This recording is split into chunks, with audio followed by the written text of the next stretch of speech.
Good evening and welcome to Tucker Carlson Tonight. I'm Ed Henry, in for Tucker tonight and all week. Tonight, President Obama is claiming he would have beaten Donald Trump if he had run for another term. Really?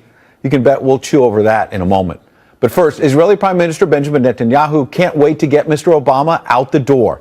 Netanyahu says he has, quote, ironclad info showing the president helped craft that UN resolution condemning Israeli settlements. Despite White House efforts to downplay all of this, Netanyahu today unleashed his fury, declaring it was the administration that initiated, stood behind, and coordinated the wording of that resolution. Here's what the prime minister told his cabinet. Over decades, American administrations and Israeli governments have disagreed about settlements, but we agreed that the Security Council was not the place to resolve this issue. We knew that going there would make negotiations harder and drive peace further away. And as I told John Kerry on Thursday, friends don't take friends to the Security Council. I look forward to working with those friends and with the new administration when it takes office next month. So why did the president, in the estimation of even liberal publications like the New York Daily News, betray Israel? Here are some blistering comments from a usually loyal Democrat, Harvard Law professor Alan Dershowitz, who sat down with me today on Fox and Friends and revealed an intense private conversation he had with President Obama. He called me into the Oval Office before the election, and he said to me, Alan, I want your support, and I have to tell you, I will always have Israel's back. I didn't realize what he meant is that he would have his back to stab them in the back, and he just stabbed them in the back. And this will make peace much more difficult to achieve. Let's bring in John Bolton, former U.S. ambassador to the United Nations. Good evening, Ambassador. Merry Christmas. And I wonder, do you believe this was President Obama stabbing the prime minister and Israel by extension in the back? No, I think he was stabbing Israel in the front.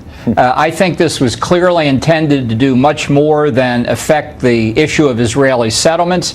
I think when you read the text of the resolution carefully, it's an implicit repeal of the iconic Resolution 242 adopted by the Security Council after the 1967 war, and it constitutes an abandonment of the entire concept of land for peace, because it is an effort to establish Israel's boundaries and for consequences to flow from that could be very, very damaging for Israel. So, Ambassador, let's get into those stakes so our viewers can understand, because they hear all these allegations flying around. What practical impact do you think this resolution will actually have that will make Israeli-Palestinian peace even harder than it was a few days ago? Look, the issue in all of the conflicts that have arisen since Israel's independence in 1948 has been over what to do with the League of Nations Palestine mandate. And 242, the resolution passed in 1967, basically said, take the land that it got then, and then in addition in the 1973 war, and give it back to Arab countries in exchange for peace. That's what land for peace means.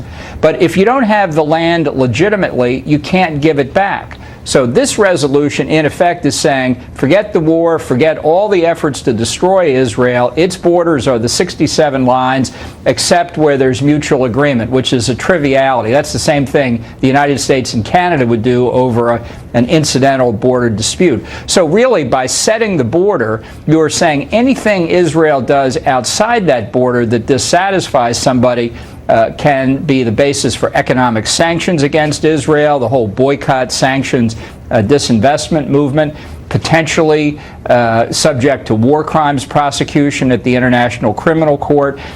Israel's got some protection under a Trump administration that can veto any resolution to expand this new resolution or to implement it.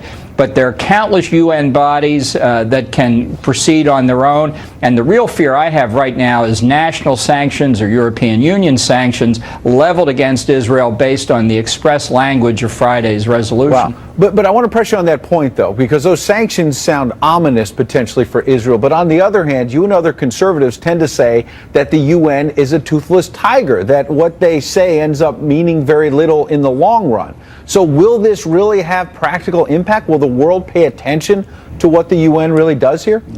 Because of the operative language that says calls on all states in their dealings with Israel to distinguish between the territory of the State of Israel on the one hand and the occupied Palestinian territories on the other. That is the crux of the matter as to which economic sanctions will be leveled against Israel. And you can imagine how it would go. No company shall do business with any Israeli company that does anything in the occupied territories. So the reach of this could be very, very significant. I think the incoming Trump administration has got to make it clear, as Daniel Patrick Moynihan said when he rejected the Zionism is racism resolution, we're never going to accept this. We're going to seek to repeal it. And if we can't repeal it, which is unfortunately probably the most likely outcome, there will be consequences for the 14 countries that voted the wrong way, and for the United Nations system itself, and for the two-state solution, which I think has now reached a well-deserved endpoint. Wow. And Ambassador, last night there was a menorah lighting ceremony near the White House. Normally this is a very peaceful kind of coming together kind of event. There was a rabbi there who had some tough talk for the administration. Watch. I know that some of us are so sad at what happens there with regard to Israel.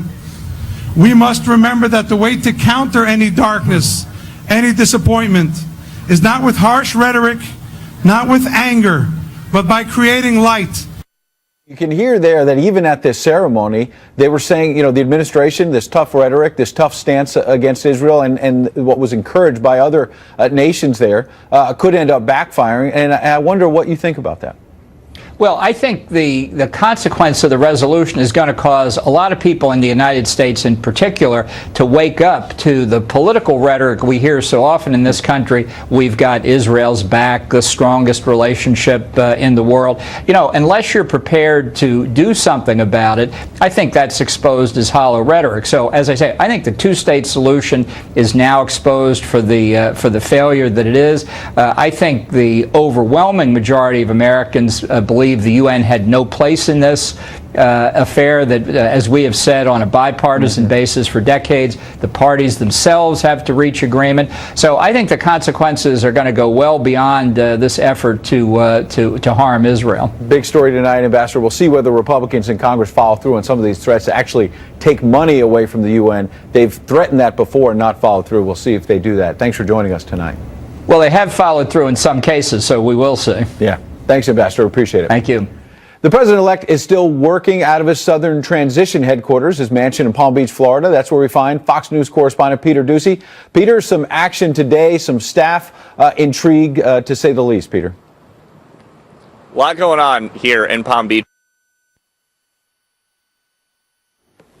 Okay, it looks like he had a little difficulty down there in Florida. Obviously, we'll try to get back to Peter in just a moment. It's now less than a month until Inauguration Day, but some people are wondering, will President Obama ever actually leave?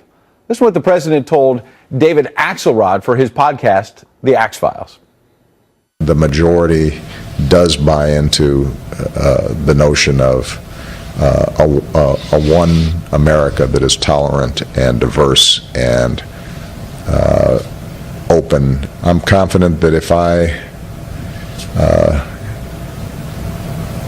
had run again and articulated it, I think I could have mobilized a majority of the American people to rally behind it. He thinks he could have won. Democratic strategist Jessica Ehrlich joins us tonight from Florida. Jessica, it's good to see you. It almost sounds Trumpian. If I ran again, you would get tired of all this winning. I'm Barack Obama, and I would keep on winning. Well, I think actually the president has been saying that through the last at least 6 months. I mean, he did have, record-breaking approval ratings, especially in this last term and this last year as president. And I think he's been very confident and expressed this over and over, as we've seen in the last year, that if he could, run again and be doing it on his own, then things would be very different than they are right now. But Jessica, that being said, yeah. Is that confidence or is that gracious. Arrogance? Is that confidence or arrogance?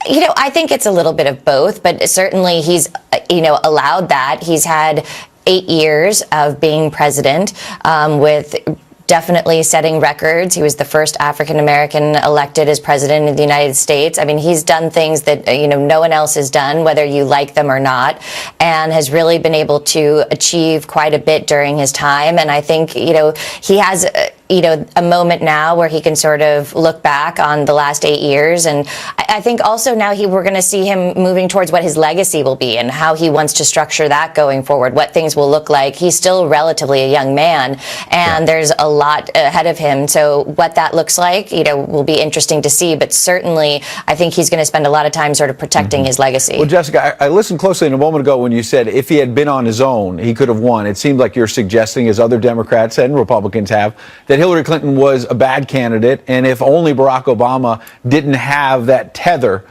if he ran directly against Donald Trump, you think he might have won?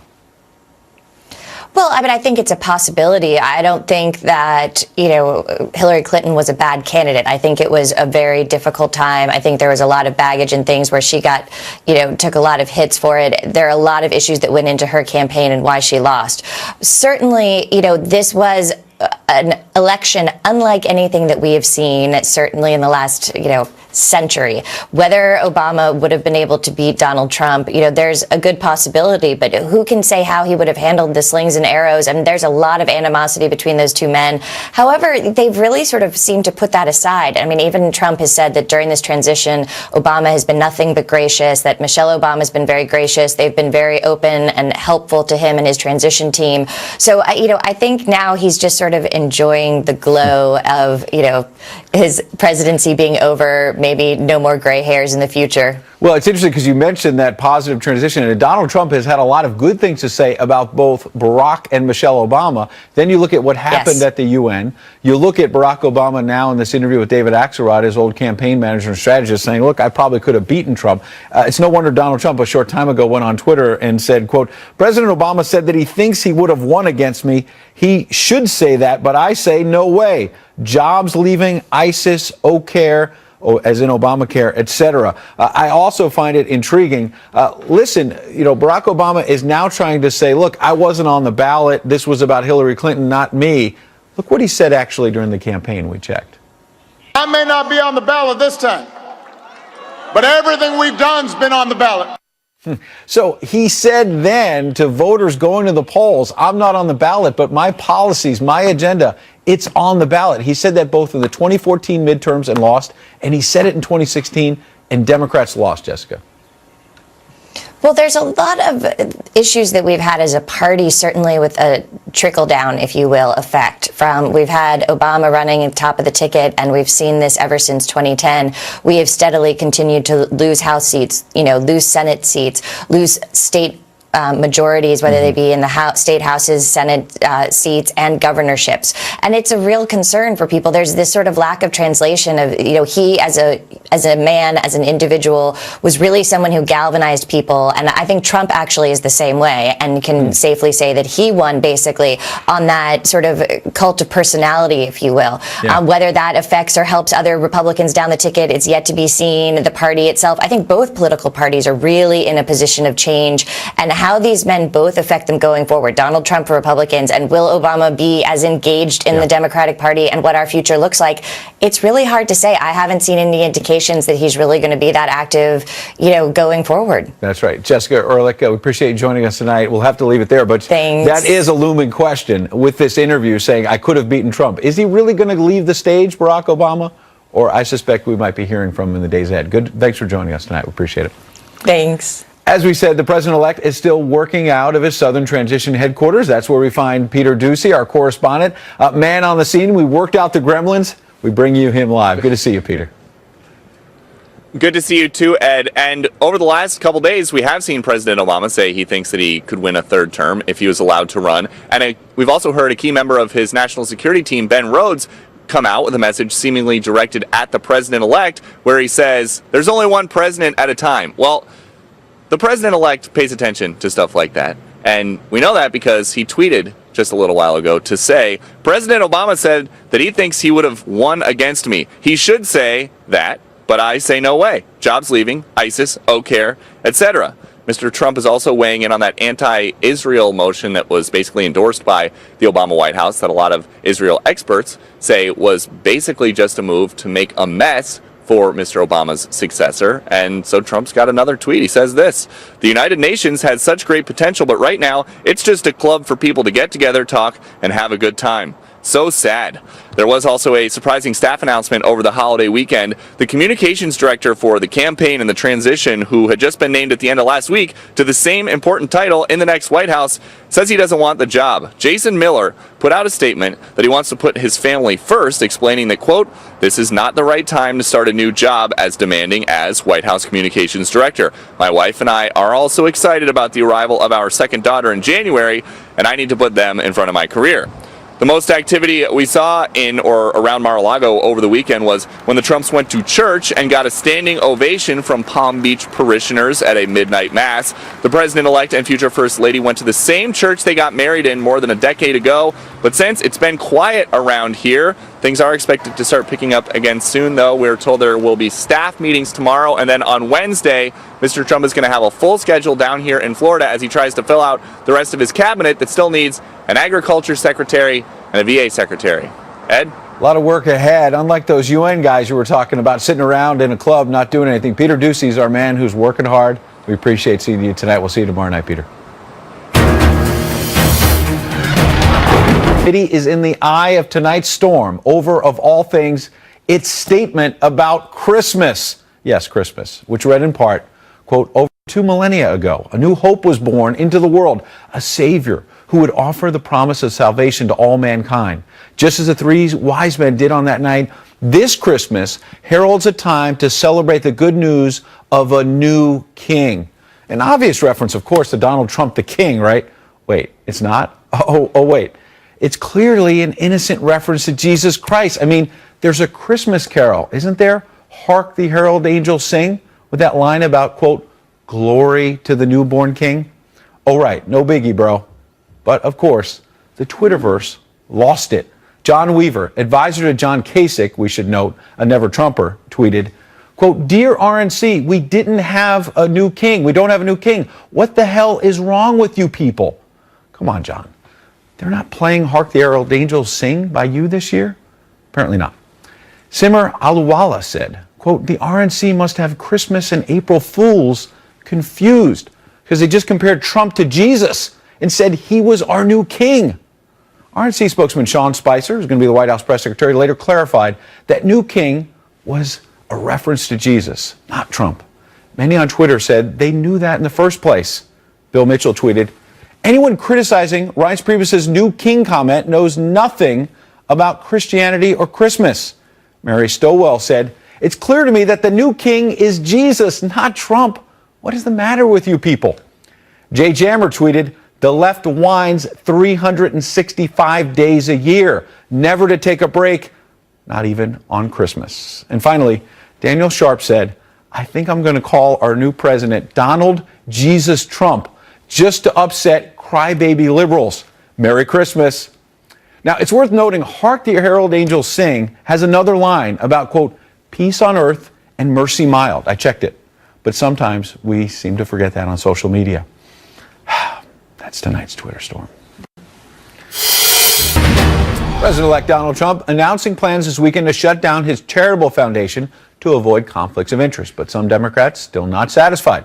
New York's Attorney General, a Democrat, says the Trump Foundation is under investigation and can't officially be shut down until that probe is over. And the Democratic National Committee is calling the Trump Foundation announcement, quote, "a wilted fig leaf to cover up his remaining conflicts of interest and his pitiful record of charitable giving."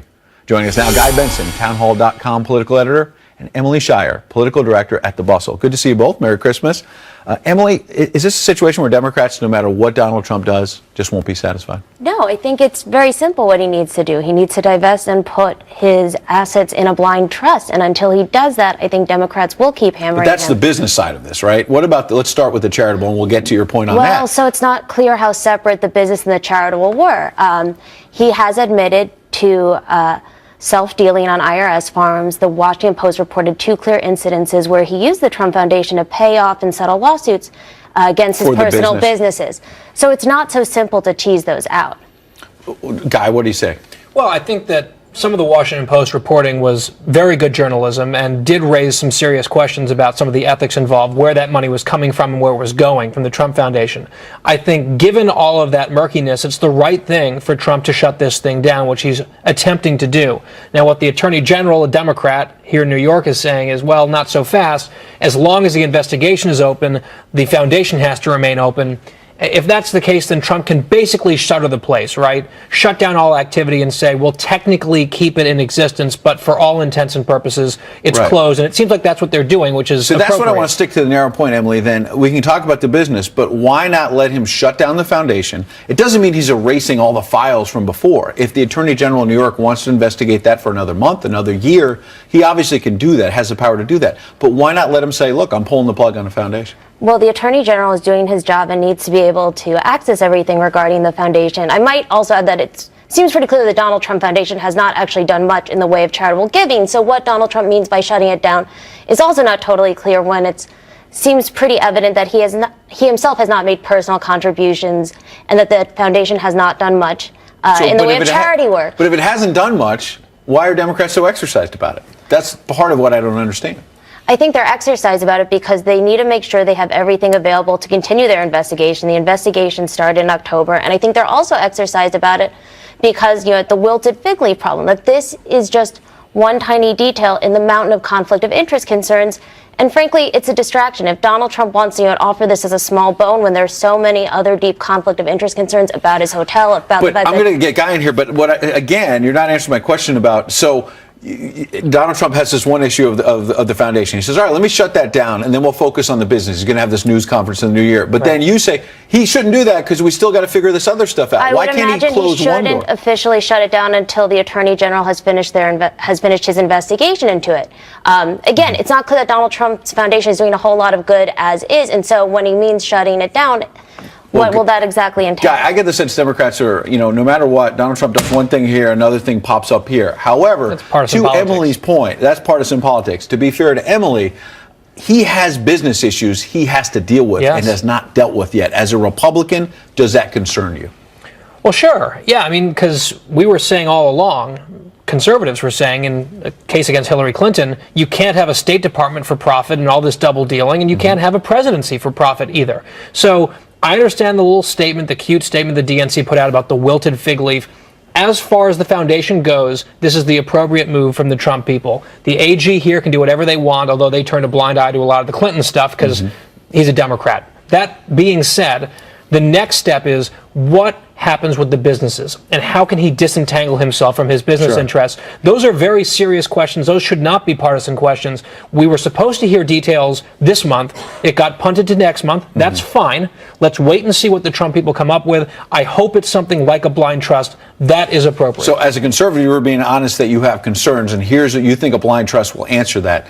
As someone on the left, do you think that a blind trust will solve this for Donald Trump, or will be a goalpost that keeps moving? Well, that's not good enough. Or is a blind trust good enough? No, I think a blind trust would take care of many of the problems. So far, Donald Trump has not shown that he will put it in a true blind trust or that he does not know exactly what a blind trust entails. All right. Emily, Guy, appreciate you both coming in. Thanks, Ed. And President-elect Trump tweets about just about everything, and even nuclear arms. And that has liberals, well, up in arms. But are the tweets really that radioactive? We'll debate it. Fair and Balanced next. We may be used to getting used to seeing it. President-elect Donald Trump making foreign policy announcements and pronouncements on Twitter. But some liberals are warning those tweets could be dangerous, especially the ones about nuclear arms. So will Mr. Trump keep up the tweets when he takes office? Former House Speaker Newt Gingrich had this to say yesterday on Fox News Sunday. On the tweeting thing, let me just suggest, if I might, we might as well get used to it. This is who he is. It's how he's going to operate, whether it's brilliant or stupid. He beat 16 rivals, then he beat Hillary Clinton, and he beat the elite media. He ain't giving it up. Do you think it's brilliant or stupid? I think it's brilliant. Some arms control experts are issuing dire warnings that Mr. Trump's tweets could help unleash a nuclear catastrophe. But is that a giant overreaction? Dr. Jeffrey Lewis, a nuclear non-proliferation expert, try to say that quickly a few times, at the Middlebury Institute, joins us live. We really appreciate you coming in, especially on a holiday week. Good to see you. It's fun to be here. Now, Dr. Lewis, I gather, I've been reading closely, I listened to your podcast, that part of your case rests on the idea that President-elect Trump is rash and jumps to conclusions. Well, I mean, I don't think he picks his words very carefully. It may be that there is some careful thinking behind some of the things he says, and I will tell you, I think people are often just as rash in interpreting them as he is in issuing them. But yeah, I don't think he's all that careful with language, and that's new territory for a president. That is new territory, but I want to ask you about that. You say he's not careful with language. You were quoted in the Washington Post saying, quote, "If he recklessly tweets, people could read these things in the worst possible light. Do North Koreans have a plan to use nuclear weapons very early in a conflict? They're not going to wait around. If they think they're going to use nuclear weapons against South Korea and Japan." Aren't you jumping to conclusions a little bit there? I know there's all kinds of studies saying that might be what North Korea does, but you're saying he could tweet and the world could explode. Well, look, in peacetime, it's fine. I mean, he can make a joke about killing Kim Jong-un, and I don't think anything's going to happen because it's peacetime, right? The scenario that I worry about, or at least one of them, is when there is a crisis, right? And that there is already a situation in place where things are very touch and go. And, you know, Trump has joked about having Kim Jong-un killed. And I just, you know, my experience with the North Koreans is they don't find that at all funny. And if we're in a situation where the North Koreans are looking for a sign that an attack is going to come, they might read that into it. So, you know, I'm not so crazy about the tweets. They could read that. On the other hand, there are others who think that we overread Kim Jong-un and that he's just a tubby tyrant. And yes, he has nukes and we need to be careful, but his bark is bigger than his bite. So I think that may also be true, but ultimately that still bothers me because, you know, we're sitting here having this discussion about whether we read them correctly, whether they read us correctly, whether we're overinterpreting Trump's tweets, whether we're underinterpreting them. And I think what that really illustrates, at least to me, is that human beings are fallible. And, you know, in a crisis, if you're not incredibly careful with language, you run the risk of somebody making mistakes. So it's kind of like, doesn't matter who's right, who's wrong, doesn't matter if people are not really hearing what Trump says. And by the way, I think they don't really hear what he says. I think often people misinterpret the tweets. But, you know, at the end of the day, you cause a nuclear war, you can't blame the media for that. So maybe you just, in the Washington Post, you and others were talking about hypotheticals because I listened to your podcast to do my homework.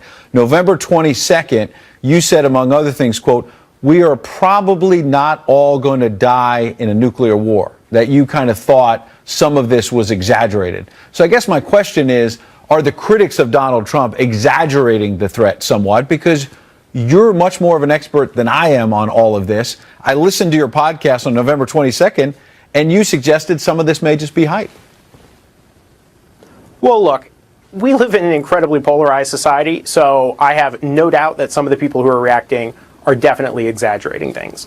On the other hand, for those of us who work in the nuclear business, language is a really important thing because people are constantly signaling. And so, you know, for those of us who work in this business, to hear politicians discussing nuclear weapons, it's always pretty terrifying. And then to see someone making what I think are careless word choices is pretty off-putting. I mean, I actually agree with Newt Gingrich. He is who he is.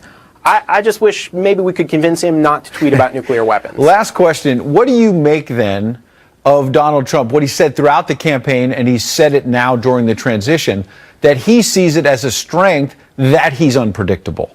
That you might find it dangerous, others might find it dangerous, and it may be. I'm not discounting, you're an expert on this, I'm not discounting that. But on the other hand, unpredictability, he says, could be an asset against a dictator like Kim Jong-un. Yeah, that's a giant debate in the strategic community that we're probably not going to settle on television. I would just say, from my perspective, nuclear weapons are the worst possible threat we could face, and so while there is some advantage to unpredictability, I like nice, plain, old, boring stability. Well, one thing we're not getting from Donald Trump, you and I can agree, is plain and boring. And I agree with you that nuclear business is serious business, and we appreciate you treating this subject seriously tonight and coming on. Great. It was fun to do it. Good to see you, Dr. Lewis. Vladimir Putin may be on a quest to live forever. I'm not making that up. The Russian president toured a pharmaceutical plant in St. Petersburg yesterday, not Florida, Russia, with his Kazakh counterpart. Russian biotech company BioCad is working on anti-aging pills that scientists say could increase life expectancy to 130 years within the next 20 to 30 years or so. BioCad scientists told the leaders they're expecting the first results of youth pill lab tests within a year.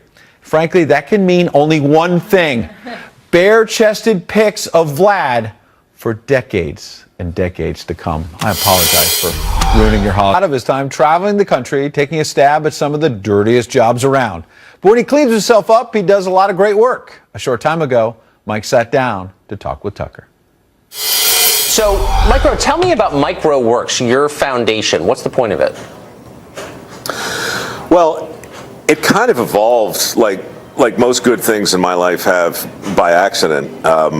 It was 2008. Dirty Jobs was like the #1 show on cable, and the economy went upside down.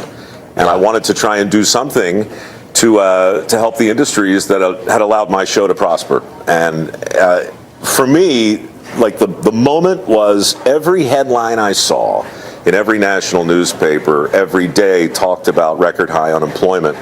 And everywhere I went on the show, I saw help wanted signs. And so it struck me that there was this other narrative going on in the country. And at the time, 2009, there were 2.3 million available jobs that nobody seemed to want. So I thought it would be a decent legacy for the show to focus on jobs that actually existed, that for whatever reason people weren't excited about pursuing, try and encourage training for those jobs, and reward work ethic where and when I could find it with a scholarship program that dealt in work ethic scholarships. Interesting. So what kind of jobs are these? Well, it's the typical technical trade, construction jobs. Right now, welding has got to be near the top of the list. The need for welders is shocking. We can't train them fast enough, and the success stories that come back as a result are almost mind-bending. HVAC is big, plumbing is big, electrical is big. So you've got maybe half a dozen traditional trades, but right now it's the traditional business of learning a trade combined with the traditional notion of freelancing and being a jobber. I think that's really for sale, and people don't quite realize it yet, but the traditional model is fading away, and the security blanket that we all grew up assuming was going to be there is fading away. So the real opportunities today, and the ones people never talk about, it's the path that a trade can lead you to vis-a-vis a small business and an entrepreneur. So back to welding. Give us a sense of the economics of welding. If you're a 25-year-old American who learns how to weld, different kinds of welding, what can you expect to make? Do you have a pretty secure job path ahead of you? Yeah, look, it's hard to be glib and just tell you. I mean, I can tell you what the statistics say, but the truth is, there's a geographical component. A welder in Newport News is going to do very different than a welder in San Diego, and a welder up in North Dakota right now can basically write his or her own ticket. So it kind of depends where you're willing to go. But my foundation has trained kids to weld who have through maybe an 18-month certification program. I heard from one of them not long ago in North Dakota. His family's in Kansas, so he does the commuting thing, and it's not ideal and it's not forever, but they just paid off their house. They're having their second kid, and he's making $140,000 a year, working when he wants. Yeah, that kid should be on a poster. That guy, in fact, there was an article in the Journal about a year and a half ago called the $100,000 welder, where they profiled people all over the place. And so much of the problem, Tucker, honestly, is just getting the facts out there. People don't know the opportunities exist. The next step is to encourage them as best we can, and then make them heroic, which frankly I think they already are. Well, and that may be part of it. Maybe one of the barriers really is the people guiding them in schools at the secondary level are all liberal arts poetry majors, which is nothing wrong with that, but they don't see the dignity in welding, maybe. Is that part of the problem? It is part of the problem. We're also spoiled in that wonderful way that any advanced society becomes when they flick the switch and the lights come on and they don't pause for a minute to say, holy crap, I can't believe the lights came on again. It's amazing. You flush the toilet and it goes away. I mean, we're not properly gobsmacked by the reality of the civilization that we live in. Consequently, the people who are on the front lines of those jobs are by and large transparent. And, you know, we certainly saw that on Dirty Jobs. We paid inordinate attention to people who had been categorically ignored for a long time. Yes. And honestly, I mean, that's why that show worked. And it's also, in some degree, why I think the election turned out the way it did. I agree with that. When you pay attention to big chunks of people who typically are ignored, interesting things happen. Yeah, in a non-patronizing, non-kind of Margaret Mead and Samoa way, but in kind of a straightforward, tell me what you do way, which you did, I thought, better than anyone. Thanks a lot for joining us. It's always a deeper conversation than you expect when you're talking about HVAC. Thank you. Do me a favor. Invite me to your studio next time. Every time we talk, I'm in a bar. It's getting weird. I know. Well, that may say more about your life than mine. Come to the legitimate side, better man. Yet, why don't you come out to a bar next time and we'll do this in person? And I'll get you some sweet iced tea. It's nice. I've spent so many years in bars I couldn't handle it. But thank you. Thanks for doing that, man. That was great. Good deal. See ya. Yep. See ya. Wait, I think we finally figured out where Tucker is this week. Anyway, still to come. My colleague in Washington, Rich Edson, is on deck. Did you know he likes to do impersonations? He does, and he's pretty good.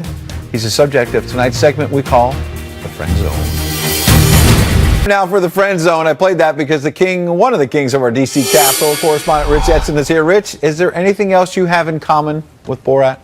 I'm in your chair right now, so I'm king of the castle right here.